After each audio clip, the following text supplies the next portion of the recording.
Prends ton héritage et dégage de chez moi! Hurla Sophie en lui lançant un trousseau de clés rouillées au visage. Ton frère héritera de l'entreprise et du manoir. Et toi, tu récupères cette ordure que ton père aimait tant. Gabriel regarda les clés par terre, puis leva les yeux vers le garage. Là se trouvait une vieille camionnette Ford de 1975. Son demi-frère Louis éclata de rire depuis la porte du manoir. Bonne chance pour démarrer cette ferraille, Cendrillon. J'espère qu'elle te servira à ramasser du carton, parce qu'ici, tu n'as plus rien. Gabriel ne répondit pas. Il se baissa, ramassa les clés avec dignité et marcha vers la camionnette. Ce vieux véhicule était la seule chose dont son père s'occupait personnellement, même si tout le monde lui disait d'en acheter un neuf. « Ne t'inquiète pas, papa », murmura Gabriel en caressant le volant usé. « Si c'est ça que tu m'as laissé, je l'apprécie. » Quand il tourna la clé, le moteur toussa, rugit et cracha un nuage de fumée noire. Louis et Sophie se bouchèrent le nez en riant et en lui faisant signe de partir. Gabriel quitta la propriété qui avait été sa maison. Maintenant, il était seul au monde, sans argent, sans maison et avec une camionnette qui tenait à peine la route. 2 semaines passèrent. La vie fut dure.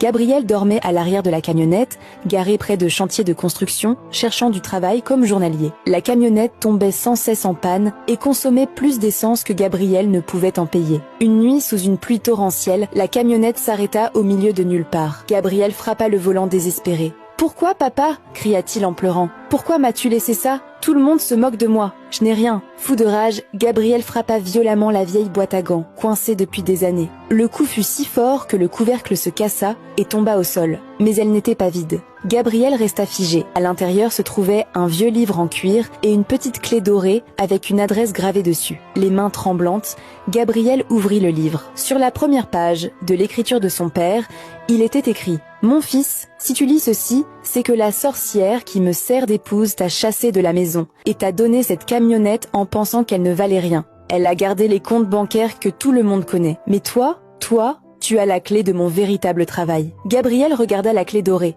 L'adresse gravée appartenait à une vieille banque du centre-ville. Une banque qui ne recevait que des multimillionnaires. Qu'avait donc caché son père? Un secret si grand que même sa femme ne le connaissait pas? Et que se passera-t-il quand Sophie découvrira que la ferraille valait plus que tout le manoir? Le secret de la clé changera la vie de Gabriel pour toujours. Mais la vengeance ne fait que commencer. Veux-tu voir ce que cette clé ouvre? Suis la page et commente partie 2 pour découvrir la suite.